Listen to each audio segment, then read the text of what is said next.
Hi, this is Amanda. Hi, Amanda. Calling from Dr. Monero and Dr. Dockley's office, hon. Hi.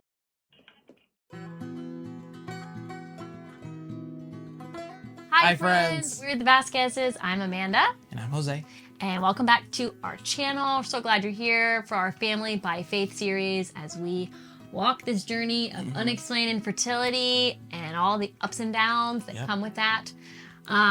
First, we just wanted to say thanks. Yes, thank you everybody for supporting us on this journey, watching back our videos. We've got so much support and people reaching out to you particularly and to me that we're not the first. Yeah. We are in this with other people that are gone through similar journeys, made it to the other side, or still on a similar walk. The community of those that have experienced infertility in particular, thank you for your messages. Seriously, I try to get back to everyone as quickly as I can, and just amazing how many women have gone through this, and everyone in their own journey within that as well. Like, no one has the same experience. We really do cherish all of your prayers. So many of you say you're praying, and we just love it. Don't forget to like, subscribe, leave a comment. You don't have to write a novel, just say, hey, great video. I like what you said there. If you do subscribe, you get notified as soon as we post a video. Sometimes we like to just post one randomly. There. Oh, and Jose's students have all been watching, so hello. Yes. Students. Hello. Over in Cocos Valley. Block 1, block 2, block 4. I'm wearing sneakers. I'm no longer barefoot. I got a lot of commentary from my first video. Did you? Yes. To put the dogs away. So. Well, there you go. Whatever's important to the kids. Okay, so to pick up, this video takes place the day before my blood pregnancy test at the end of our first IUI. So we did the intrauterine insemination in the doctor's office, and you have to go through the dreaded 2-week wait where you would not be able to take a pregnancy test and find out. You have to wait towards the end of that time. Taking a blood pregnancy test is a little more accurate than a pregnancy test that you use at home where you pee on it. This video picks up right there, so let's go see what the results are from our first IUI. All right. Okay, so Jose is running in to get Chipotle right now. We're on our way to church to set up for the Haven birthday. Tomorrow I go for my blood pregnancy test. I still have not gotten my period. I'm so cautiously optimistic. I'm usually very regular and I haven't gotten it. Could be the progesterone. He did say that that will delay your period anyway.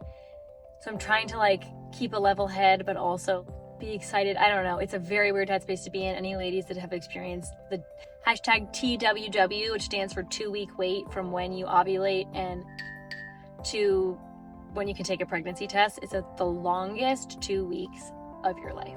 I also ordered a bunch of stuff on Amazon last night because I'm just going to live in faith, Family by Faith, FBF.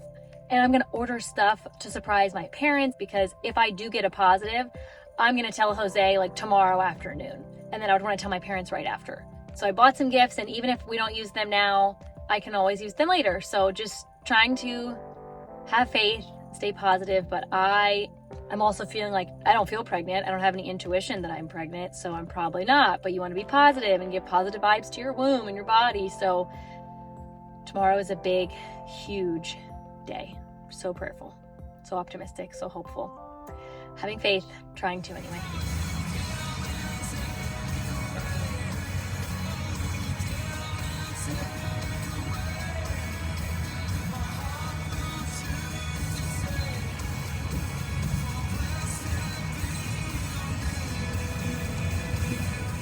Got to the doctor's office. My heart is racing. I was pretty at peace worshiping most of the drive, but my pulse is very fast. Okay, my pulse really needs to calm down. All right, let's do this. Okay, so I gave the blood. I have no news. Everyone calm down. I was literally in there 5 minutes. I wish I could show you the timestamp. So they take my blood and she's like, okay, this is check your this is gonna check your levels for your progesterone and your LH or whatever. I was like, I'm nervous, and the lady was like, why? Because you're gonna tell me if I'm pregnant or not.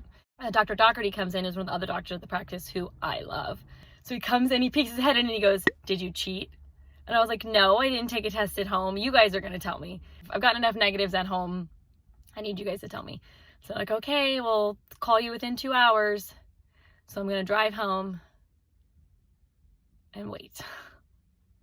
The last song I was listening to in the car on my worship playlist, which I have an infertility encouragement playlist. If anyone wants the link, holler at your girl. I'll put it in the description. Oh, who am I? The last song that was on the list was Maverick City's Wait on You. So I'm gonna wait on you. Some more waiting. You thought it was the phone call, didn't you? It's not. Still driving. Forgot to mention that I put myself into what I'm calling the cone of silence. Normally I text my loved ones, my parents, and my husband, everything. I made it here, here's what happened. Now I'm not texting them. I don't want to put that on anyone while they're like working or out during the day. And of course I would tell Jose first, but he's also at work and he has to be a teacher. And I would rather just wait until we can either celebrate or hug after work when we're together in person. So I'm in the cone of silence. Everybody kind of knows that today is a day I'm getting information, but I just said I'm not going to tell you good news or bad news today. We need to take it in, except for Jose. He will obviously know today. So we wait.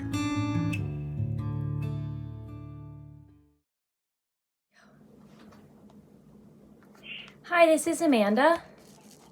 Hi, Amanda. Calling from Dr. Manera and Dr. Dockley's office, hon. Hi. Hi, hon. We just got your labs back, and unfortunately the test was negative, hon. I'm sorry. Okay, thank you for letting me know. Okay, he said to stop taking the hormones. Okay. And then call with cycle day 1. Okay, call when I get my cycle. About how long does it normally take? Not long. It's probably within the next few days. Okay, great. Thank you so much. Yeah, a few days. Yeah, within the next few days to a week. Okay, sounds good. Thank you. All right, hon. Talk to you soon. Okay, thanks. Bye-bye. All right, bye-bye.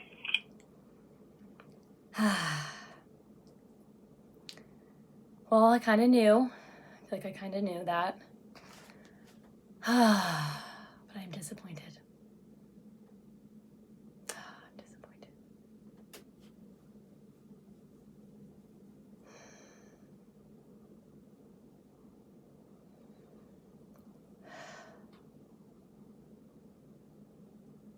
But I do feel I am at peace.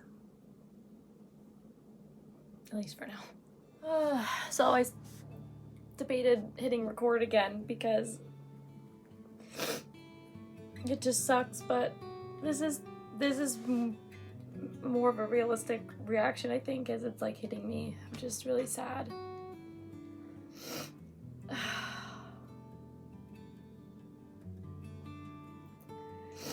And I can feel two things at once. I can trust God and know that He's good and that He has a plan, and also be sad that it's not right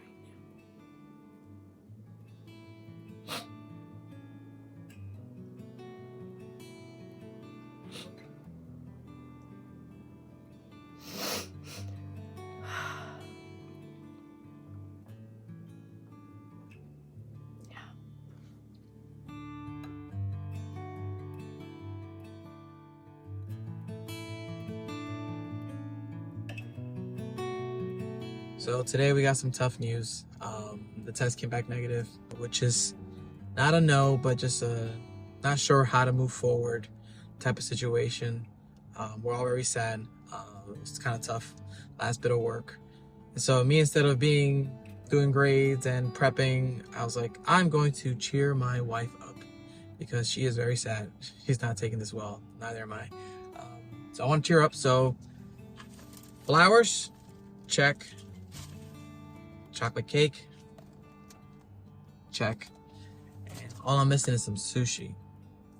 And then we'll be checked off. And hopefully that'll cheer her up, make her feel better as we process, decompress, and try to figure out how to move forward.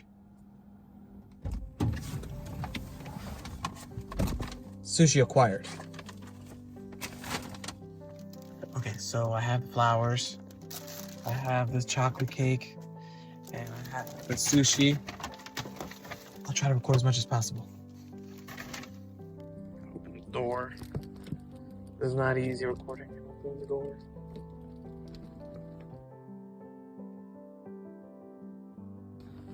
Hello. Oh, you're really sweet. Here's your chocolate, sushi, and That's really I sweet. recorded it. I'm gonna cry. I'll pause it a second. That was really thoughtful. Oh, very fall color. Oh, my favorite. And Wow, so this video was an emotional one. Yes, it was. I really debated in the moment recording my reactions to these things because there is kind of a hit or miss aspect. And I even more so debated whether I would actually include it in a video. It was very emotional. If you haven't figured it out, these videos are a little delayed. So we experience it. We kind of need time to process it ourselves. Yeah, it was very tough that week. Yeah. But I'm glad that you did record it, your reaction, because then I could see how you were, so I could like. It's true. So it was actually hard watching, for me watching it, because like, oh my God, I wish I was there to hold your hand, hug you, and all. But you saw what I did. I tried my best. Yes, you did a great job. So yeah, it is very emotional in the moment. We do need time to process and see how we're feeling. And then once we feel that kind of safety within our marriage and how we're feeling and dealing with it, even with the Lord, then we feel comfortable sharing with all of you. So there is sometimes a delay, but your prayers are still good. Prayers are good that way. If you pray a prayer for us, it kind of lasts throughout the whole process. So thank you for those of you who have prayed and reached out. The disclaimer that I just want to give in general for our YouTube channel now that this is not going to be just a short-lived pipe dream. Nope. Clearly, we're still on a journey here. Endometriosis things aside, Jose and I keep calling that our, like, what did you call it? A side mission? Side mission. Side quest. A side quest. Side quest. So that is a whole separate thing. Yeah. We have an update on my endometriosis consult and kind of where we are now with that separately. For this first IUI, the fact that it is what, medically they would say it was an unsuccessful IUI was very, very difficult. It was hard to see God in the middle of those moments, if I'm honest. Specifically that day, I have a wonderful therapist that I love so much. I had a session with her actually this week as I feel like we kind of came out of this grief of that bad, sad news that it just wasn't our time. And she was like, yep, this is definitely considered grief counseling and grieving. And she kind of asked, what are you feeling? What do you feel like you are grieving? And maybe you might relate to this if you're a woman going through this, or even if you've just had trouble conceiving at all. I feel like I'm grieving what this process should have been. In an ideal, non-broken, perfect world, this would not be difficult. And I'm also grieving the fact that it was a negative test and that we don't just get to have that wonderful, beautiful testimony. It's just a constant grieving process, and that we kind of have to get back up and keep going. I do have a group text with some of my close friends that I was keeping in the loop, and we actually went through a time of prayer and fasting in that 2-week wait leading up to the results of the test. We can talk more about that later, and just kind of the spiritual weapon that is prayer, and specifically fasting in prayer. A friend of mine, Janelle, sent a song in our text. It was like, hey, this has really been encouraging to me. And it was called God Is Not Against Me. I think Brandon Lake wrote it, but it was the Elevation Worship version. I sat here, and that's where I filmed the video where I got the call and it was negative, and then it kind of, the shock hit me and washed over me, and then I really let it out. And I knelt on the floor right here under Jose's chair and just sobbed to the words of that song until I could believe it a little more. And the chorus says, you're in it with me, you're working through me, you're fighting for me, God is not against me. So if you're feeling like you're going through a hard time, even if you are a Christian or even if you're not, as I'm wearing my sweatshirt that says God is good, I believe that and I know that, but in that moment, it was okay to be mad, to be angry, to be frustrated, even at God. God, why are you allowing this to happen? He can take it. He can handle our anger and our frustration. Why don't you share kind of what we did that night that we got the results, what we went and did, and kind of our conversation on the way home. Do you remember that? I don't remember. Tell me so I can say it like you did. You were saying so share that. Yeah, so we that day after the results, we had to go to the church. I forgot what we were doing. We were just setting up for the Haven birthday. Yes, setting for church's birthday service. Setting up, and it was actually going to church and doing the mundane task of whatever we were doing, but that brought a lot of comfort to go back, and you kind of remembered, why we are in this walk, who is watching over us, who are we doing everything for, which is for God. So you kind of fall back in love with God, because we were mad at God. I was like, dude. Yeah. And I preached a sermon on suffering and how God sees you and hears you, and we feel like He didn't see us or hear us because He knew our cries and our prayers. But going back to His house, going back to ministry. That was a comforting moment for us, even though it didn't seem like it at the time. Yeah, having a sense of purpose is huge. Yeah. A lot of this feels out of our control, and you really cannot make a baby appear. We had all the right ingredients. We did everything on the right day. We did it with medical assistance and science behind us. Yep. And if it's not God's time, it's not God's time. So that is a hard thing to wrestle with and live out. We have not perfected that thought process. We are just kind of a week or so out from the grief and what that means, and are still walking it. But, you know, his mercies are new every morning is a Bible verse. So each day is kind of a chance to reset. So we did have to pull ourselves up out of the grief. We still had to go to church. He still had to go to work. I still had to go to work. We had to keep going, and more info on the endometriosis stuff too in our next video. We're just walking this. So if you are currently in the middle of a storm of life or something hard, just know that you're not alone, that God does see you. Listen to that worship song if it helps, or my Trying to Conceive playlist. Even if you're not, you just want some encouraging songs that kind of help pull you out of it. I've been listening to that a lot, and that's been helpful. So thank you guys again for watching. I know this was a tough one. Yes. Sorry if I made you cry. Please, people, comment. Let us know what you're thinking, what you're feeling, what you want us to answer, any questions you have for us. Let us know you're out there, and we're here to support you as well. It helps give us purpose and process this as well by encouraging others. If you're in a bad spot, if you're encouraging someone else, that sometimes can help pull you out of it. Right. So if you are going through it, please comment and let us know. And if you have any ideas on what we should do next in regards to content, because there's a bit of a waiting period. So you want Q&A, you want lives, you want mukbang review. What's a mukbang? Tune in to find out.